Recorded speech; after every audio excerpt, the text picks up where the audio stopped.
안녕하세요.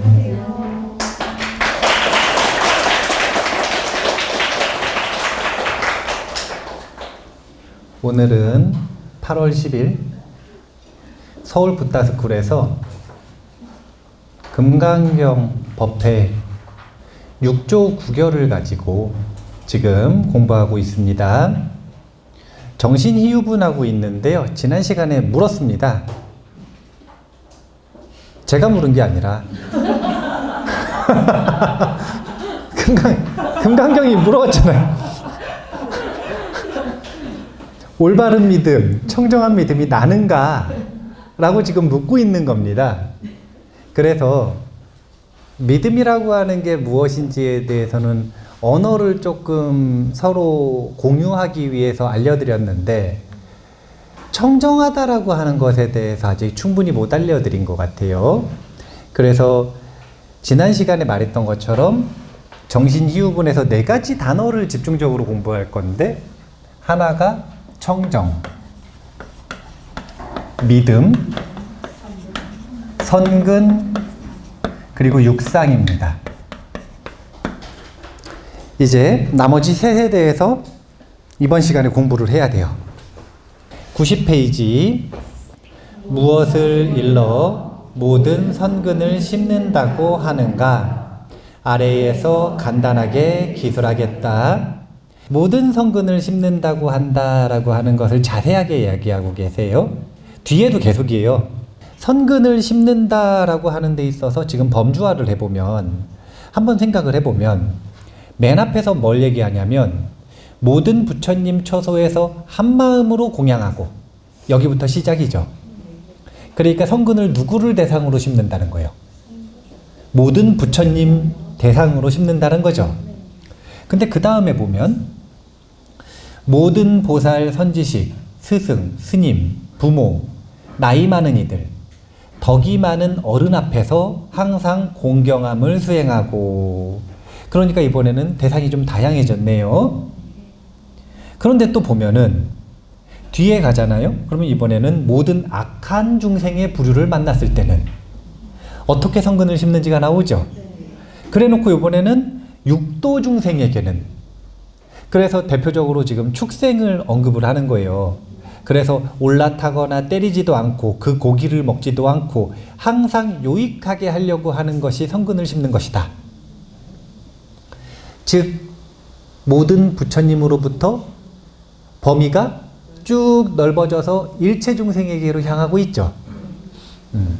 좋아요. 그러니까 선근을 심는다라고 하는 걸 요약할 때는 다른 것이 아니라 앞에서 이야기를 했어요.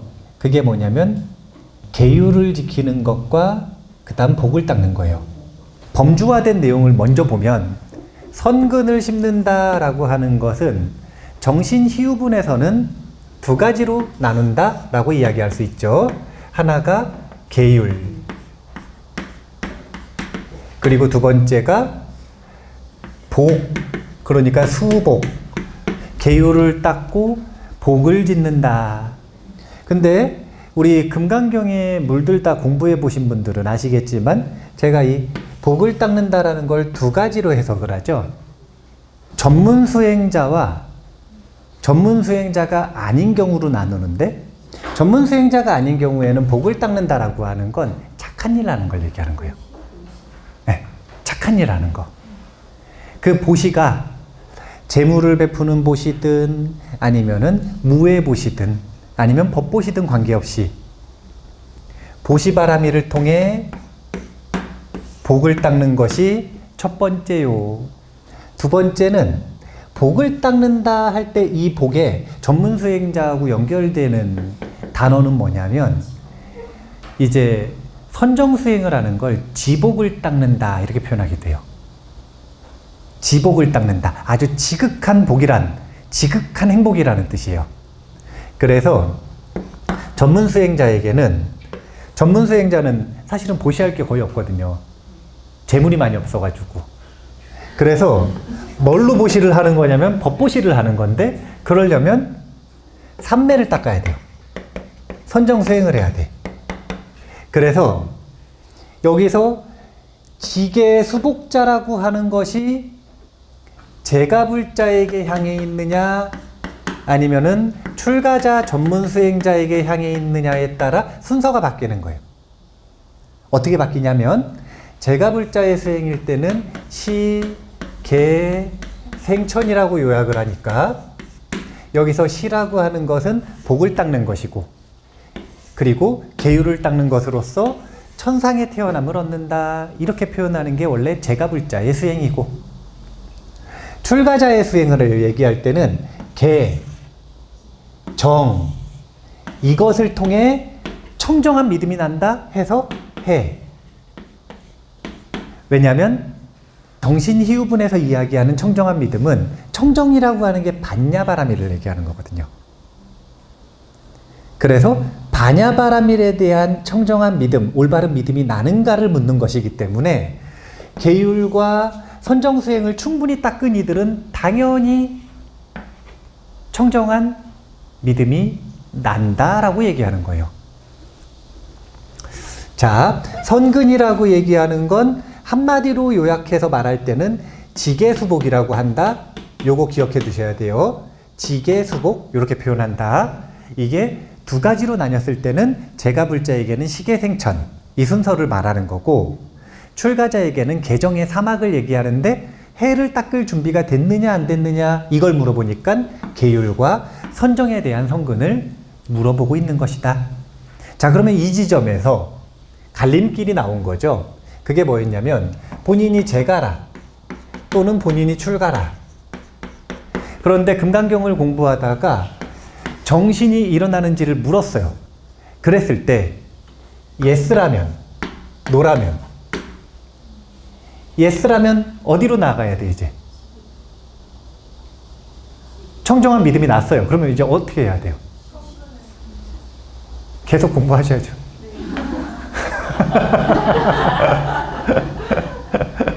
노라면 어떻게 해야 돼요? 그쵸. 지계수복으로 되돌아가야 된다. 성근으로. 이게 그냥 계속 공부한다 그래가지고 청정한 믿음이 나는 게 아니에요. 얘기했듯이 외연과 내연이 탁 맞아야 돼요. 줄탁동시라는 표현 아시지요? 달걀이 있어. 품어요. 근데 안에서 병아리가 똑똑똑똑 계속 한단 말이에요. 자기가 힘이 나면은 요걸 깨고 나오고 싶어서 똑똑똑똑 해요. 근데 어미 닭이 품고 있다가 계속 두드려. 그러면은 타이밍을 본능적으로 잘 보고 있다가 밖에서 부리로 탁 쳐줘야 돼요. 그러면 안에서 두드리는 힘하고 밖에서 두드리는 힘이 탁 만나서 그 알을 깨고 나오는 거라. 이걸 줄탁동시라 그래요. 근데 줄탁이 동시일 때 이게 밖에서 이 품고 있는 어미가 성격이 급해. 그래서 1월 1일 날 나왔으면 좋겠어요, 얘가.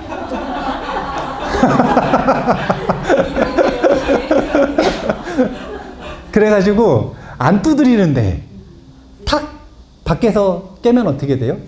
깨져버려요. 또 1월 1일 날 나오면 좋겠어요. 집착이 강해요. 그래서 12월 31일부터 두드리고 있는데 잠깐만 기다려라. 그래서 안 두드려주면 또 죽어요. 이게 준비가 딱 맞아가지고 반야바라밀이라고 하는 이 청정은 이따가 공부하지만 무상반야. 그래서 육조해능 스님이 무상계라고 이야기하신 것. 이것이 청정이에요. 그런데 이 청정을 배울 기회가 있었어요. 우리에게 온 거예요, 이제. 그 문자 반야를 만났어. 문자 반야를. 그런데 이 문자 반야를 만났을 때 청정한 믿음이 나려고 그러면 어떻게 해야 된다 그랬죠? 뭐가 있어야 된다고? 이제 요약할 때는 지계수복이죠. 그게 뭐냐면은 여기에 선근으로서 내연이 지계수복자. 이것을 준비해서 갖추고 있었을 때 이 둘이 줄탁 동시가 돼서 청정한 믿음이 나아서 앞으로 나아갈 수 있는 것이다. 그래서 준비가 안 되어 있을 때는 믿음을 일으키는 데 있어서 소용이 안 되기 때문에, 그러니까 어떻게 되는 거냐면 계속 억지로 믿게 되는 거죠. 그런 믿음으로는 힘이 없기 때문에 차라리 요 성근을 심으러 나가가지고 지게수복을 하는 것이 훨씬 낫더라. 국제명상센터에 가면은 어떤 분은 수행을 하자마자 일주일 만에 니미딱, 광명상이 생겨요. 그런데 어떤 사람은 3년이 지나도 안 생겨. 그러니까 이게 뭐가 문제냐면 우리처럼 대충 하면 문제도 아니요. 하루에 15분 하거나 이러면 어차피 인생을 건 게 아니잖아요. 사실은 취미 활동보다도 못한 거 아니에요. 우리가 취미 활동 그거보다 훨씬 많이 시간 투자해서 하잖아요. 취미 활동보다 못하게 하면 집착도 강하지 않기 때문에 괜찮아. 그래도 괜찮아요. 그냥 이제 다른 사람들 잘 된다 그러면 좀 질투나고 기분 나쁘고 이럴 수는 있는데 그럴 수는 있는데 심각하지가 않아요. 근데 저기 국제명상센터 가면은 하루에 8시간씩 앉거든요. 이게 표준 일상이에요. 그리고 나머지 시간에도 가행경전 하시는 분들은 본인이 더 열심히 하시죠. 그걸 1년, 2년, 3년 한 거예요, 지금. 그런데 나는 안 되는데 와가지고 누가 일주일 만에 돼. 그럼 기분이 나빠요, 안 나빠요? 아, 나쁘죠. 수행자들이라고 기분이 안 나쁠 리가 있나. 나쁘지. 그래가지고 인터뷰를 계속 하잖아요. 그러면은 큰 스님을 사야도라 그러는데 사야도가 인터뷰 중에 뭐라 그러시냐면 몇 년 지났냐고 물어봐요. 3년 지났다 그러면 뭐라 그러시냐면 나가라 그래요. 쫓겨내는 게 아니라 뭐라 그러시냐면 나가서 바람이를 닦고 와라 이렇게 얘기하세요. 이게 뭐냐면 선근을 심고 와라. 이게 뭐냐면 개정을 닦고 와라. 근데 선정수행하는 데서도 안 됐으니까 뭘 닦고 오라고 얘기를 하는 거냐면 개유를 닦고 와라. 근데 개만 닦는 것이 아니라 보통 보시를 같이 닦으라 그래서 이 전문 수행자들이 어디를 가는 거냐면 봉사하러 가는 거예요. 그때 안 되니까 이제 봉사를 하러 가는 거라.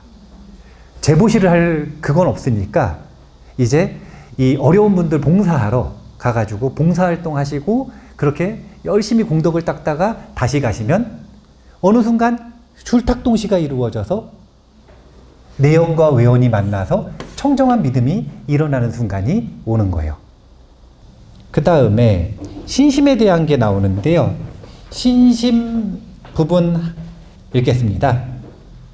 신심이란 반야 바라밀이 모든 번뇌를 없앨 수 있음을 믿으며 반야 바라밀이 일체의 출세 공덕을 성취할 수 있음을 믿으며 반야 바라밀이 일체의 모든 부처를 출생시킬 수 있음을 믿으며 자신 안에 불성이 본래 청정하여 더러움에 오염됨이 없음을 믿으며 모든 부처님의 불성과 더불어 평등하여 둘이 없음을 믿으며 육도 중생이 본래의 상이 없음을 믿으며 일체 중생이 모두 성불할 수 있음을 믿는 것을 일러 청정한 신심이라 한다. 청정한 신심을 7가지로 나눴어요. 1. 모든 번뇌를 없앨 수 있으며 7. 일체 중생이 모두 성불할 수 있음을 믿는 것을 청정한 신심이라 한다. 그런데 이제 청정한 신심은 이렇게 청정에 대한 신심이기도 하고 그 다음에 청정한 신심이기도 해요. 무슨 뜻인가? 청정하다라고 하는 것은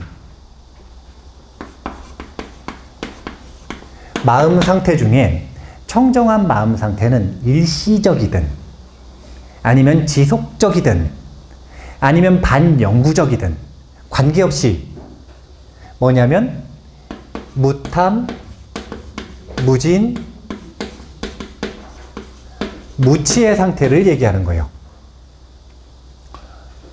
그렇다면 무탐, 무진이라고 하는 것은 뭐에 의해서 이루어지는가?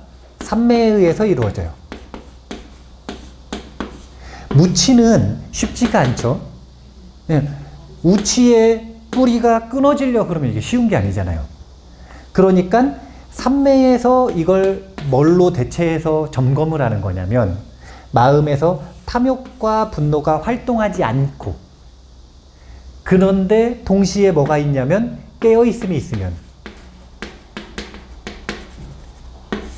마음에서 번뇌는 활동하지 않는데 깨어있음은 활발하게 있다면 이걸 삼매라고 하는 거거든요.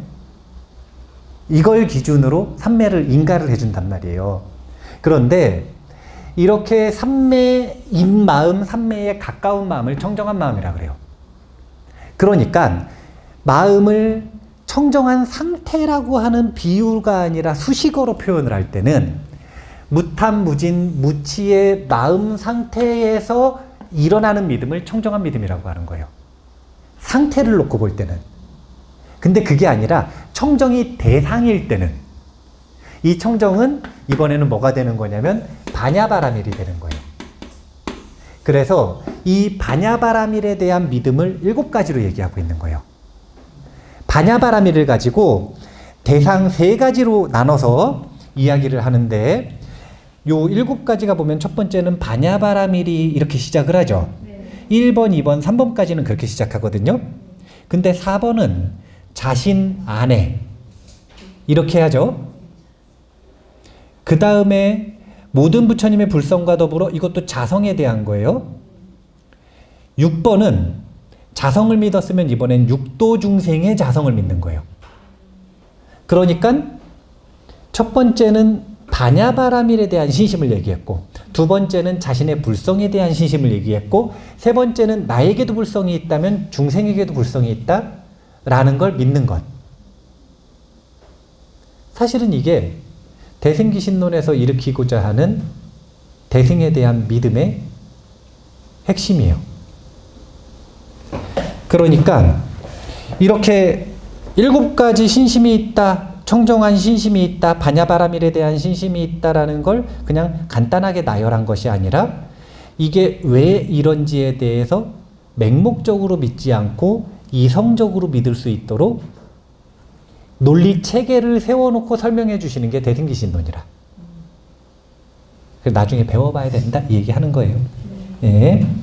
자, 그래서 이 바냐바라밀에 대한 신심은, 그러니까 청정한 신심은 청정한 상태에서 일으키는 신심으로 해석할 수도 있고요. 그게 아니라 청정인 바냐바라밀에 대한 신심을 말하는 것이기도 하다. 이렇게 정리하고 넘어가겠습니다. 93페이지.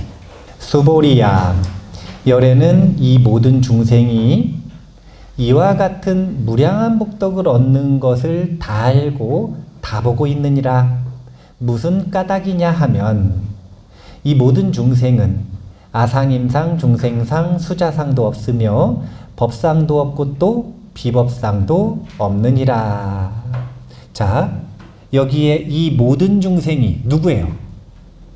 수보리 존자가 걱정이 됐어요. 누가 걱정이 됐냐면 법회 자리에 있는 사람은 걱정이 안 돼. 그런데 여기서 청정한 신심을 일으키고 공부하고 있는 분들 말고 이 외에 다른 모든 중생들이 과연 이 바냐바라밀에 대한 믿음을 일으킬 수 있겠습니까?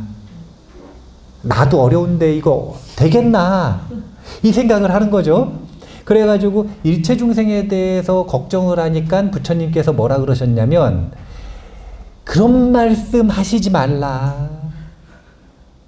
많은 건 아니지만 희유하지만, 희유라는 말이 희귀하지만 있다는 것이잖아요.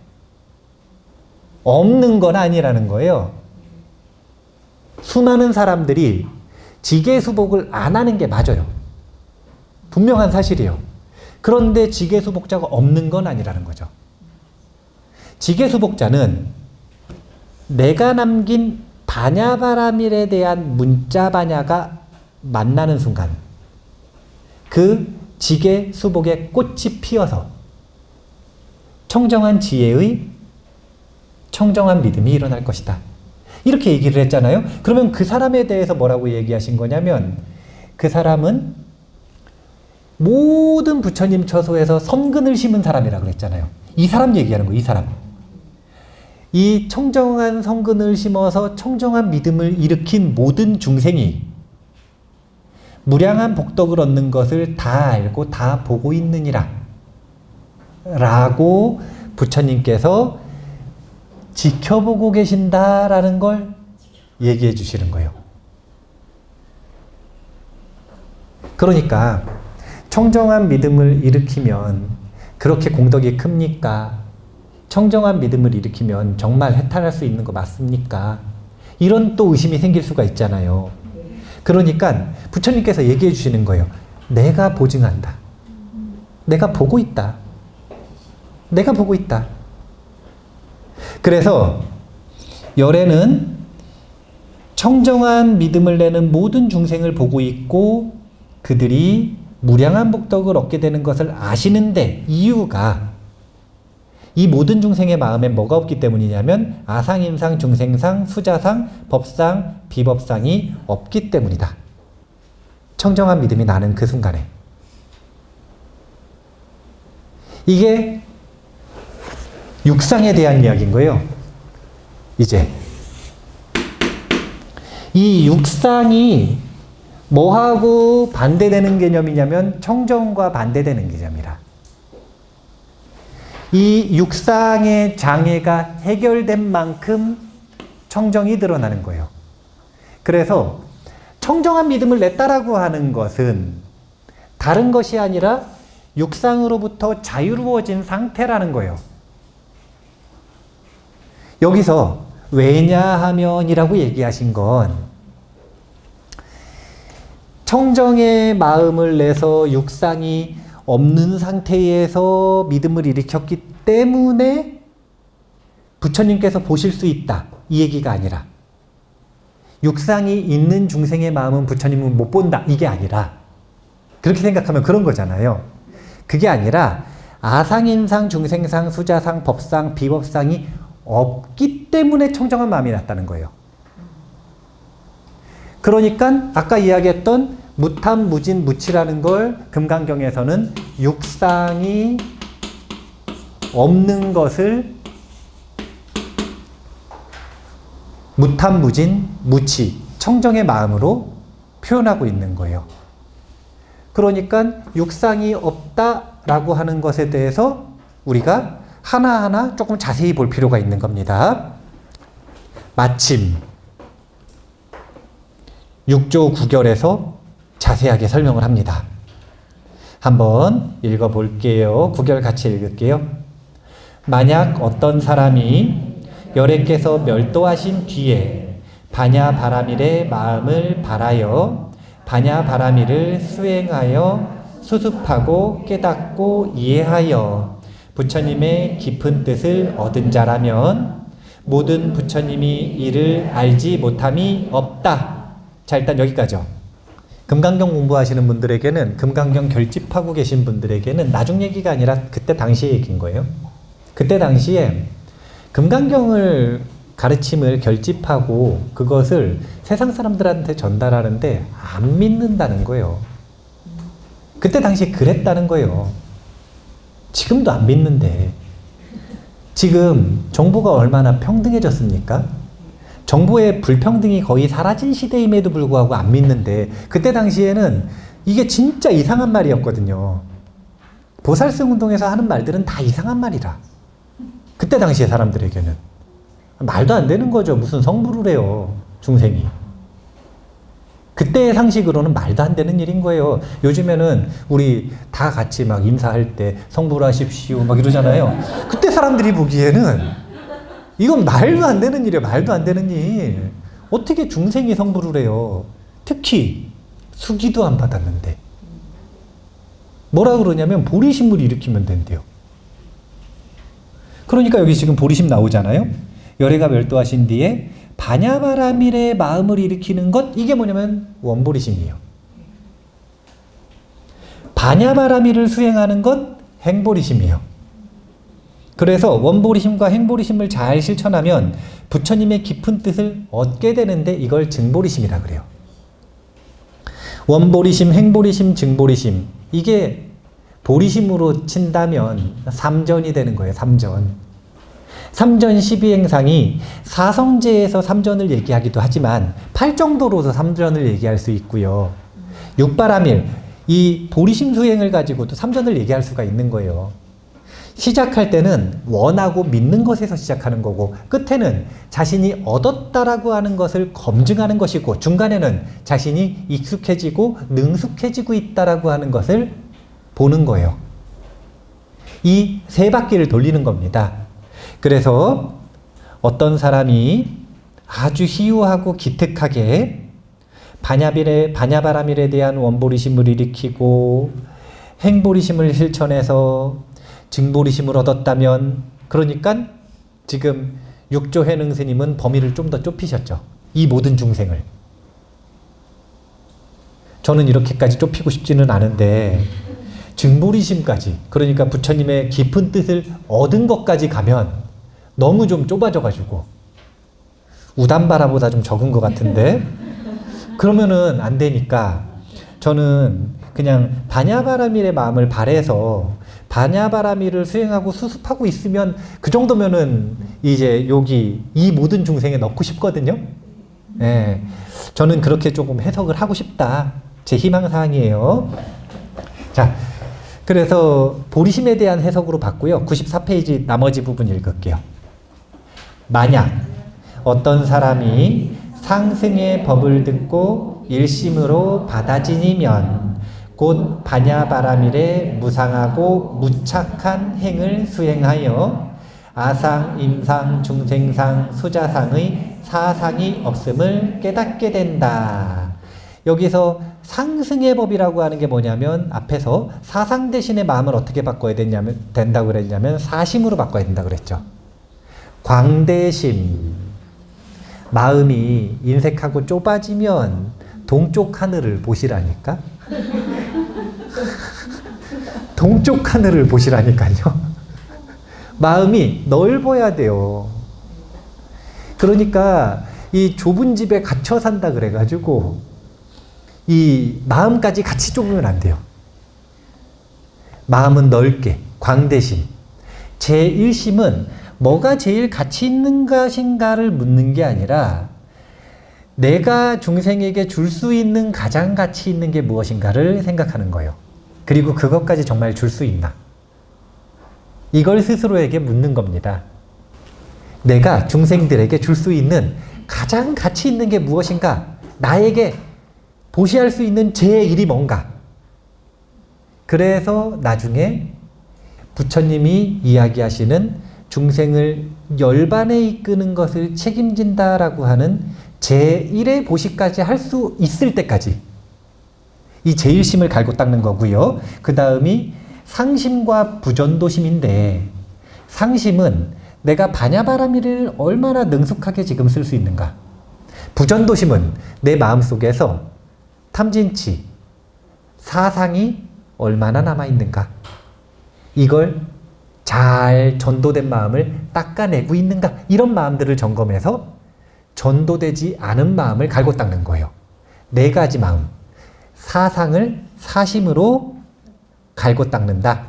이것을 상승의 법을 들었다 그러는 거예요. 그럼 이것을 일심으로 받아지니고 무상하고 무착한 방법으로, 즉 무주상의 수행을 한다면 이제 사상이 없음을 깨닫게 된대요. 자, 하나하나 볼게요. 아상이 없음은 무아잖아요.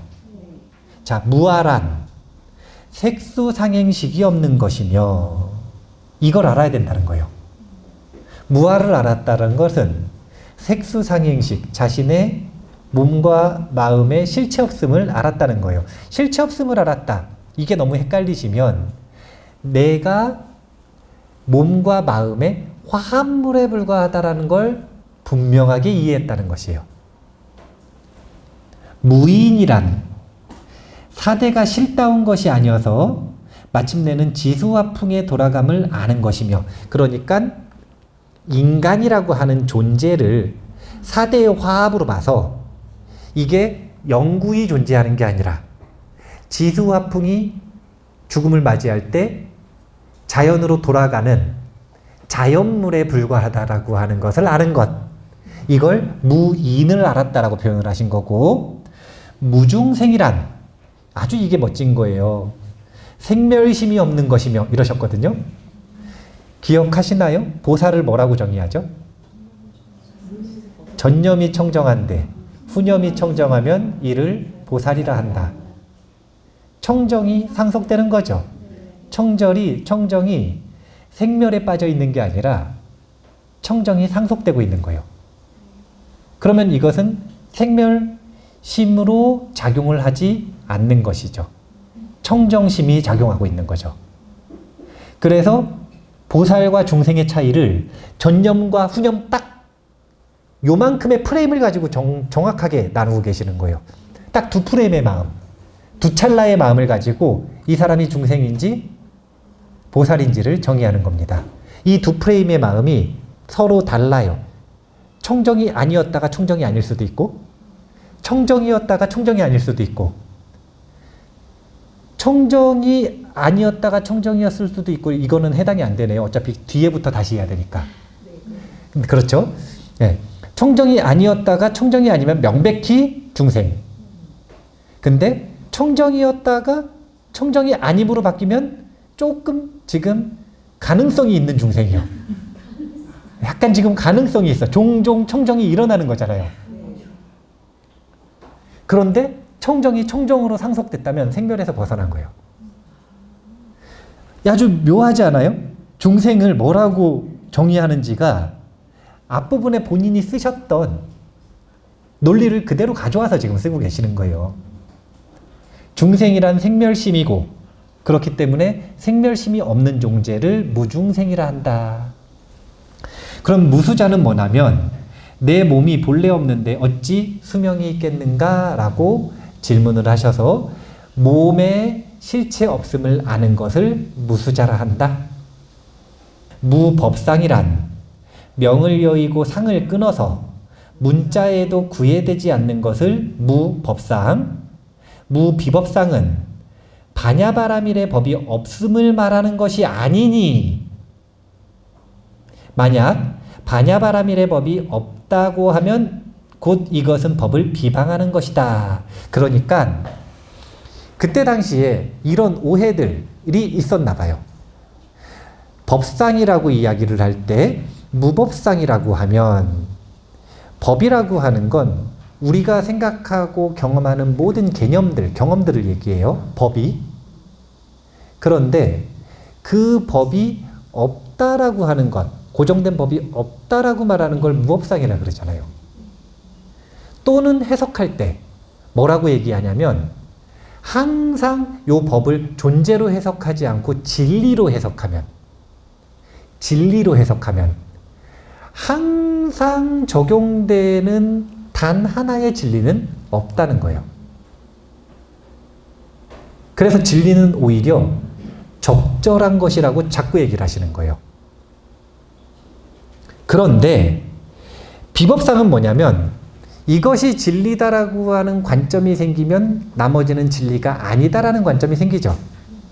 그래서 자신이 집착하고 있는 진리라고 하고 가치 있다라고 하는 그것 외에 나머지를 통틀어서 전부 이건 진리 아니다라고 생각하는 걸 비법상이라고 그러는 거예요. 존재로 볼 때는 존재에 실체가 없다 그랬더니 뭐라 그러냐면, 존재가 실체가 그러면 없는 건가라고 또 집착을 해요. 그래서 그때는 뭐라 그러냐면, 비법상은 존재가 없는 것도 아니라고 얘기하죠. 이게 법상하고 비법상이 헷갈려요. 뭐 때문에 헷갈리냐면, 제가 금강경 공부할 때 갈래를 잘 쳐가지고 이해를 해야 된다라고 이야기하는 게 두 가지가 있는 거예요. 하나는 금강경을 해석할 때, 무상을 해석할 때 이거를 인식론으로 보는 것과 존재론으로 보는 건 완전히 다른 이야기라니까요. 이 두 가지를 섞어서 막 해석하면 안 돼요. 섞어서 해석하면 어떻게 되냐면, 나도 헷갈리고 내 말 듣는 다른 사람도 헷갈려. 그래서 모두에게 자꾸 혼란을 주는 거예요. 인식론으로 말할 거면 이 계열로만 해석을 해야 되고, 존재론으로 말할 거면 이 계열로 일관되게 해석을 해야 돼요. 얼마나 다른 거냐면 TV가 있냐 없냐를 논할 때 이 TV가 물리적으로 볼 때 쪼개고 들어오면은 실체가 있냐 아니면 허공과 같냐 이걸 물어보는 거. 이게 존재론이라. 인식론은 뭐냐면 그런 거 안 궁금해. 인식론은 이 실체가 있는지 없는지가 나랑 무슨 상관이냐 이거예요. 부처님 당시에는 원래 그랬어요. 그래서 부처님께서는 무아에 대해서는 얘기하셨지만 법무아에 대해서는 얘기를 안 하신 거예요. 원래 부처님은. 아상이 없음을 이야기를 하셨지만 법이 없으면 얘기를 원래 안 하신 거라는 거예요. 부처님은 초기 불교에서 법에 대한 건 아예 다루지를 않으셨어. 왜냐하면 얘가 실체가 있느냐 없느냐를 내가 알았다고 쳐봐요. 내 해탈과 무슨 연관이 있나요? 내 행복과 무슨 연관이 있나요? 없어요. 이건 그냥 정신적인 희론. 재미로 하는 거죠. 부처님은 그런 건 전혀 수행자하고 연관성이 없는 일이라는 거예요. 부처님은 딱 하나, 자신의 인식에 대한 것만 얘기하시는 거예요. 그러니까 이 존재가 실체가 있냐 없냐 이게 중요한 게 아니라 이 존재가 나에게 어떻게 경험되느냐. 근데 그 경험이 옳은가 그른가 이걸 보는 것을 굉장히 중요하게 여기셨어요. 내가 이걸 올바로 본다면, 올바로 본다는 말이 존재론으로 볼 때랑 인식론으로 볼 때 둘이 다르잖아요. 올바로 본다 그러면 존재론까지 껴버리잖아요. 그럼 얼마나 환상적이요. 이거를 있는 그대로 보는 걸 넘어서서 어떻게 봐야 되냐면 원자 단위로 쪼개서 볼 수 있느냐 자꾸 이런 질문을 해. 아니 사람들이 저한테 그 질문을 한다니까요. 있는 그대로 본다라고 하는 것, 스님은 이걸 보실 때 진짜로 이게 4대로 나눠서 보이네요. 아니 내 눈은 지금 이게 TV로 보이는데 내 감각기관은 지금 얘가 얘로 보이는데 그걸 왜 굳이 쪼개서 보냐 이거예요. 왜 그렇게 어렵게 자꾸 불교를 가지고 가느냐. 그건 존재론이 껴버려서 그래요. 근데 이건 어쩔 수가 없어요. 설일체유부가 그래서 욕을 먹는 거라 맨날. 설일체유부가 이걸 극대화시켰거든요. 그런데 인식론은 그냥 이 TV를 보고 있는 것, 범소 유상이 내가 지금 이게 있다라고 하는 상으로 보고 있는데 개시 허망, 허망하다라는 것을 알면 이게 허망하다는 게 아니라 이것을 내 눈이 얘랑 만나서 내 마음에서 상이 떠가지고 이 TV에 대한 상을 내가 보고 있는데 TV가 없다는 게 아니라 요 상이 TV하고 다르다라는 얘기를 하는 거예요. 우리 시작할 때 얘기했잖아요. 우상숭배. 자, 우리는 맨날 TV를 우상숭배하고 있어요. 어떻게 되는 거냐면 저 TV에 물 자체가 있어. 근데 내가 있어. 나하고 얘하고 서로 만나잖아요. 그러면은 안근이 색경을 만났다는 거예요. 만났을 때 나는 얘를 보는 게 아니라 뭘 보냐면 마음에 뜬 TV 다시를 보게 되어 있어요. 얘랑 얘랑은 니꼬르가 아니라 비슷하게 생겼어. 생각해 보세요. 지금 내가 TV라는 얘기 몇 번 했어요. 그래서 지금까지 무슨 TV를 보고 있으셨어요? 그 마음속에 있는 TV는 몇 인치였어요? 아니 몇 인치인지도 모르는데 얘랑 어떻게 같아요? 얘 몇 인치지? 나도 모르겠네요. 몇 인치인지 어떤 모양인지 어떤 브랜드인지 어떤 기능이 있는지 뒷모양은 어떤지 옆모양은 어떤지 이 모든 걸 봐야 이걸 보고 있다라고 할 거 아니에요. 근데 나는 그냥 내 생각에 내 고정관념에 내 배경지식에 있는 TV를 보고 있는 거예요. 그게 뭐냐면 얘를 보고 있는 듯하지만 얘의 그림자를 보고 있다는 거예요. 이게 바로 맨 마지막에 있는 6대 비유 중에 하나, 그림자처럼 본다? 라는 이유인 거예요. 그러니까 인식론은 이 존재가 여기를 향해 있는 게 아니라 여기에 향해 있는 거예요. 이걸 논하는 게 아니라 이거는 누가 찾아내야 되는 거냐면은 물리학자들이 찾는 거라니까. 이름이 물질의 이치를 추구하잖아요. 이거는 학문 분야 자체가 요 존재에 대한 걸 찾는 건 물리학자들이 해야 되는 일이고, 부처님은 뭘 얘기한 거냐면 이거 해봤자 열반에 도움 안 되니까 뭐 하는 거냐면 여기에 대해서 관심 철저하게 끄고 요 중간 과정에 있는 내 마음에 인식된 상, 그래서 무아가 무상으로 바뀐 거예요.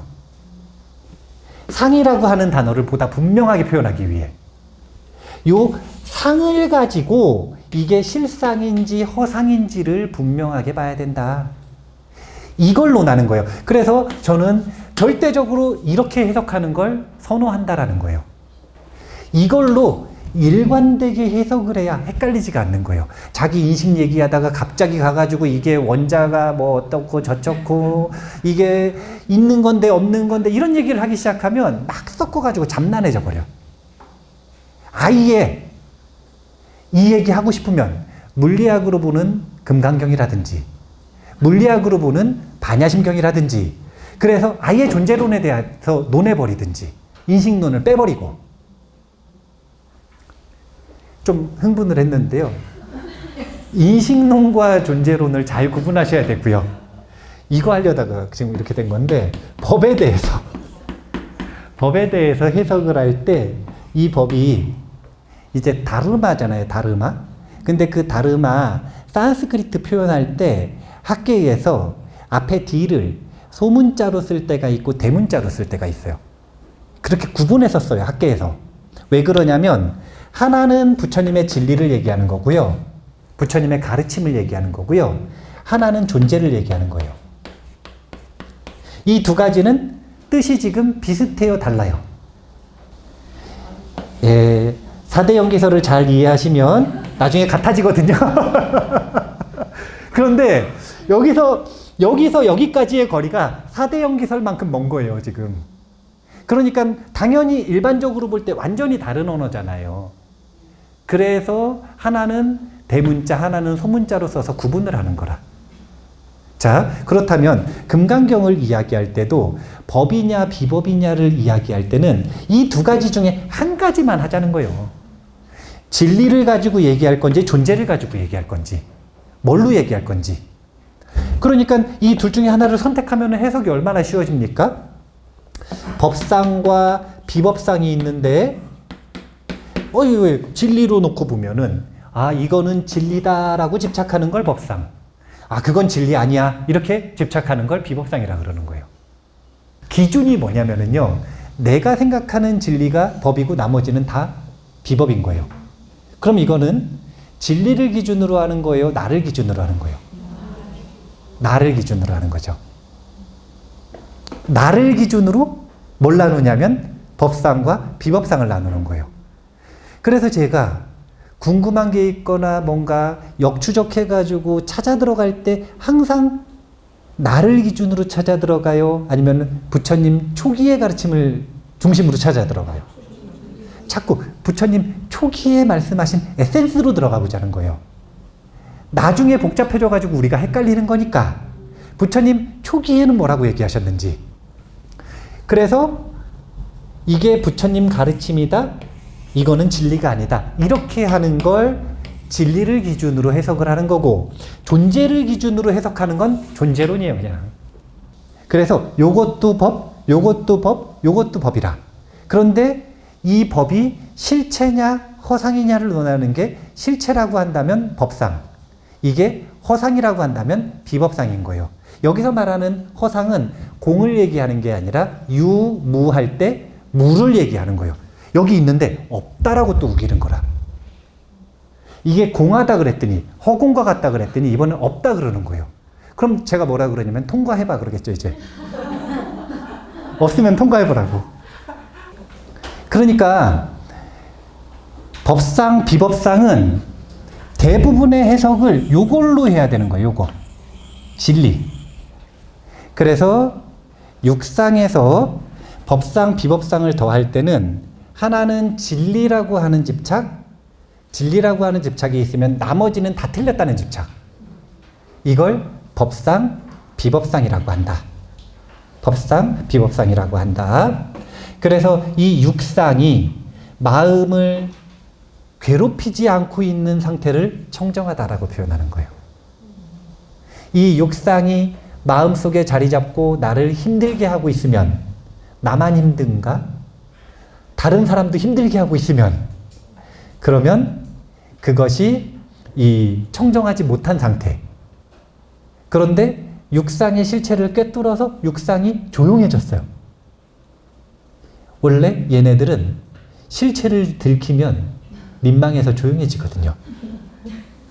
그럴 때 청정한 마음이 되는 거예요. 95페이지. 제가 광론에서도 가끔씩 한 번씩 소개하잖아요. 무아상은 선악과 무기의 모든 조작이 없다. 유의를 그친 것을 무아상이라고 하는 겁니다. 억지로 인위적으로 하는 것을 그친 것, 이것을 무아상이라고 했고요. 무인상은 이번에는 타인이에요. 타인. 여기서 말하는 인을 뭐라고 해석한 거냐면 타인에 대한 걸로 한 거예요. 그래서 타인의 선악과 무기의 모든 허물을 들먹이지 않는다. 다른 사람의 허물을 왜 들먹이죠? 자기가 기분 좋으려고요? 자기가 더 잘났으니까. 네, 근데 그거는 이제 2차적인 거고, 뭐 때문에 그러냐면은요, 타인에게 마음을 빼앗겼기 때문에 그래요. 타인에게 마음이 사로잡혀 있고, 타인에게 마음을 빼앗긴 상태이기 때문에요. 타인에게 마음을 준 상태에서는 타인의 허물, 선악, 무기의 모든 허물을 들먹이지 않아요. 완전히 사로잡혔을 때 통제력을 잃고 타인에 대한 선악과 무기의 모든 허물을 들먹이기 시작하는 거예요. 다른 사람에게 마음을 줬다라는 표현보다 더 중요한 건 다른 사람에게 마음을 줬더니 어떻게 됐냐면 나를 잃은 거예요. 그래서 통제력을 상실하는 거예요. 다른 사람에게 내가 의도적으로 마음을 주고 관찰하고 있을 때는 안 그런다니까요. 보이니까 말하는 거잖아요. 여기서 얘기하는 건 자꾸 타인에게 마음을 빼앗기는 상태를 얘기하는 거예요. 이걸 임상, 그리고 그게 없는 것을 무임상이라고 하는 겁니다. 무중생상은 선악과 무기의 모든 것에 염착하지 않음을 얘기하는 것이다. 그러니까 반대로 보면 선악과 무기의 모든 것에 염착하고 있는 상태를 중생이라고 한다는 것이죠.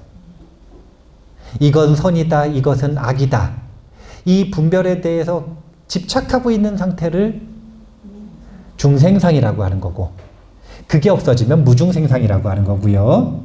무수자상은 여기서 한 단계 더 발전했어요. 그게 뭐냐면 이번에는 모든 상이 다 공하다라는 걸 보고 있는 것. 이것을 무수자상이라고 하는 거예요. 여기 보면 다 발달 과정으로 지금 해석을 하고 있다라는 걸 눈여겨보셔야 돼요. 그래서 무법상은 조작도 없어, 타인에게 밖으로 마음을 뺏기지도 않아, 그 다음에 염착하지 않아, 상이 공함을 꿰뚫어, 그러니까 모든 법을 멀리 떠나 구경각을 얻은 것. 이것을 무법상이라고 하고, 이번에는 법이 필요가 없어요. 모든 법을 버리지 않고도 이에 의지하여 도에 들어가는 과정. 여기서 말하는 모든 법은 우리가 꿰뚫어 알아야 되는 진리가 있겠죠. 근데 그거 말고도 법은 많잖아요. 그 법을 굳이 떠나지 않고도. 불교에 아주 대표적인 논란이 있어요. 무아하고 진아. 무아와 참나는 서로 상반되는 거예요. 비슷한 거예요. 말이 얼마나 달라요. 자, 무아 없대요. 진아 진짜래요. 이 두 가지가 같은 말이요, 다른 말이요. 아직도 속으시는 분들이 있네. 같기도 하고 다르기도 한데요. 근데 이 두 가지가 서로 상반되지는 않아요. 왜 이렇게 말을 쓰는 거냐면, 무아라고 말을 하면 뭐 어떤 함정에 자꾸 빠지냐면, 유와 무 중에 무라고 하는, 없다라고 하는 함정에 자꾸 빠져요. 그래서 어떻게 해준 거냐면, 이 함정에 빠지는 사람들에게 뭘 말해준 거냐면, 무아의 상태가 진하다라고 얘기해 준 거예요. 무아여서 내가 없는 게 아니라, 내가 없다라는 말이 그렇게 어렵고 불안하고 힘들면 어떻게 하라는 거냐면, 무아가 된 그 의식 상태를 진하라고 이름을 붙인 거예요. 진하가 무아하고 뭔가 다른, 지금과 다른 실체에 있는 마음이 아니라 무아를 완전히 이룬 마음. 그 마음을 무아라고 이름 붙여도 되지만, 이게 공포스럽다고 하니 그걸 진짜 나다라고 이름을 붙인 거예요. 그러면 사실은 진하는 무아의 다른 이름이죠. 자, 이 이야기를 왜 하냐면, 나는 무아의 가르침을 가지고 깨쳤어요. 이거에 의지해서 공부하고 있어요. 그러면 이걸 가지고 깨치기 전에는 진화가 거슬릴 수 있어. 누가 진화를 가지고 공부를 하고 있어요? 그러면 이 사람은 뭐가 거슬리냐면 무아가 거슬려요. 이게 뭐냐면, 내가 믿고 있는 진리는 법이다, 법상. 나머지는 다 틀렸다, 비법상.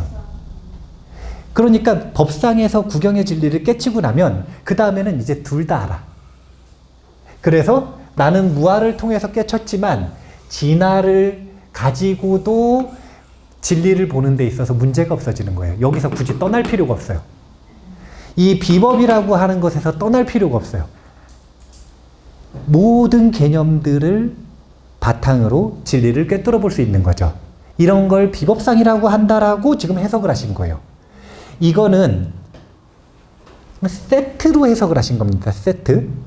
육상을 하나하나 개별적으로 저 단어의 특징을 뽑아서 해석을 하신 게 아니라, 그거보다 뭐에 더 의도를 두신 거냐면 수행 과정에 의도를 두신 거예요. 처음에는 조작하지 않는다. 다음에는 마음을 뺏기지 않는다. 그 다음에는 집착하지 않는다. 집착하지 않음을 넘어서 공함을 본다. 이것을 궁극에 이른다. 그리고 나면 비법으로서도 깨달을 수 있다. 이렇게 육상을 세트로 묶어서 단계로 해석하기 때문에 제가 소개를 해드렸어요. 줄 쳐두시고 한번 곱씹어서 공부해 보시기 바랍니다. 97페이지 읽고 정리하겠습니다. 요 본문이거든요. 제가 읽을게요. 이런 까닭에 마땅히 법을 취하지도 말 것이며 마땅히 비법도 취하지 말아야 하느니라. 이런 뜻인 까닭에 열애는 항상 너희들과 비구에게 말하느니라. 나의 설법을 뗏목에 비유함과 같음을 알라. 법도 오히려 버려야 하는 것이거늘 하물며 법 아님이겠느냐. 이게 유명한 뗏목의 비유입니다.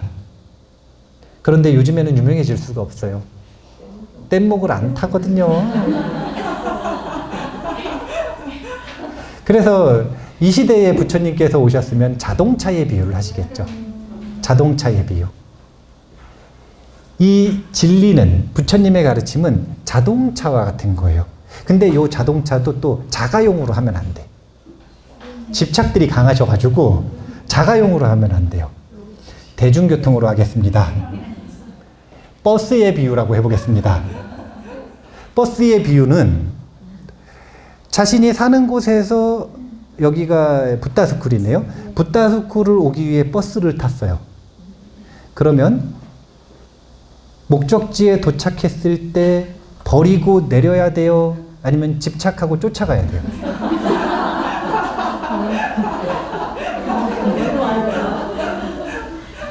아니 왜? 우리가 이 함정에 정말 많이 빠지잖아요. 이게 아상보다 더 많이 빠지는, 그리고 가장 폭력적인 집착이거든요. 이게 진리에 대한 집착. 이 진리는 수행을 하는 사람들은 진리, 수행을 하지 않는 사람들은 대부분 정치에 빠져요. 그래서 금지어가 있거든요. 친구끼리는 정치 얘기하면 돼요, 안 돼요? 안 돼요. 원수되기 딱 좋아요. 원수되기 딱 좋아요. 도반들끼리는 뭘 얘기하면 안 되냐면 이게 진리다, 이게 진리다 이 얘기하면 안 돼요. 법담을 나눌 때 조심하셔야 돼요. 본인이 경험했었던 수행에 대한 경험들, 내 경험, 이런 걸 이건 내 생각이다, 내 경험이다 이렇게 말하는 건 굉장히 좋은 일인데 그게 아니라 서로 모르는 진리에 대한 이야기, 이게 진리다, 이게 진리다 이 이야기를 하기 시작하면 그 집단은 깨지게 되어 있어요. 시한폭탄을 품고 있기 때문에. 법상이 제일 무서운 거예요. 우리는 그 모든 개념과 모든 지식과 모든 지혜와 모든 가르침은 탈 것에 불과한데 그걸 타고 일단 첫 번째는 목적지로 안 가요. 왜냐면 탈 게 너무 아까워가지고요. 두 번째는 목적지에 간 다음에도 그걸 버리질 않아요. 빨리 갈아타야 진짜 목적지로 갈 수가 있는데 여기에 대해서 애착이 생겨가지고요. 이제 다음 가르침으로 갈 생각을 안 하는 거예요. 뗏목의 비유, 탈 것의 비유.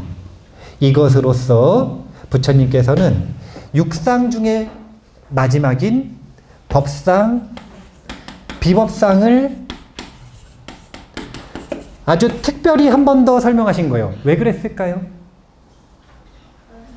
요 앞에 아직까지 한 번도 설명 자세히 안 하셨거든요. 그래서 얘기하신 거예요. 앞에서 사상은 자세하게 얘기하셨어. 그래서 사상은 앞에 얘기했으니 간략하게 넘어갈게요. 그러고서 새로 나온 법상, 비법상을 자세하게 얘기하시는데 지금 딱 보니까 뗏목의 비유 봐보세요.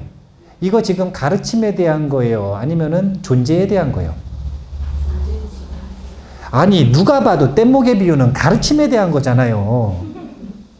그러니까 여기서 존재론으로 좀 가지 말고 그 다음에 여기서도 존재론으로 좀 가지 말고 저 존재가 실체가 있냐 없냐는 나하고 상관이 없는 일이에요. 그게 중요한 게 아니라 내가 저걸 올바로 보는가 잘못 보고 있는가. 우리가 관심을 가져야 되는 건 이것뿐이다. 내가 지금 배우고 있는 진리에 대해서 내가 집착하고 있는가 집착하고 있지 않은가. 이것만 관심을 가지시면 된다. 자, 오늘의 내용을 정리하면은요. 4가지 단어가 중요했어요. 청정, 믿음, 성근, 육상인데 정신이잖아요. 정신이 희유하다 이거예요. 이유는 다른 게 없었어요. 뭐냐면 뭐가 부족했던 거냐면 성근이 부족했던 거예요.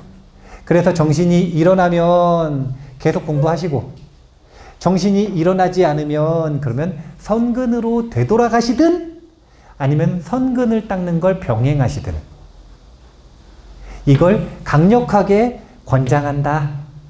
그리고 이 수행을 통해서 결국은 해결해야 되는 대상이 육상이더라. 아상, 인상, 중생상, 수자상, 법상, 비법상을 자신의 마음에서 경계하고 지원해서 자유로워지기 위해 노력해야 된다. 성근을 갈고 닦는 이유가 육상으로부터 자유로워지는 것. 이렇게 4가지 단어로 오늘 공부한 내용을 정리하겠습니다. 정신희흡은 공부하실 때마다 스스로 내가 이번 사이클에는 금강경 공부하는 이번 사이클에는 예전하고 다르게 올바른 믿음, 청정한 믿음이 일어나는지 아닌지 꼭 점검하시고 알려주신 대처 방안이 있었잖아요. 선근으로 되돌아가든 아니면 계속 잘하시든 이 부분을 잘 체크하셔서 자신의 수행 계획을 올바르게 선택하고 성과가 나는 방식으로 공부하시기 바라겠습니다. 자, 그러면 올바른 믿음을 다 일으키실 거라고 생각을 하고 오늘은 일단 정신희유분 공부 마치는 걸로 하겠습니다. 감사합니다. 다음 달에는 금강경 말고 특강을 한번 하려고 합니다. 우바세 개경이라고 하는 경전을 볼 거예요.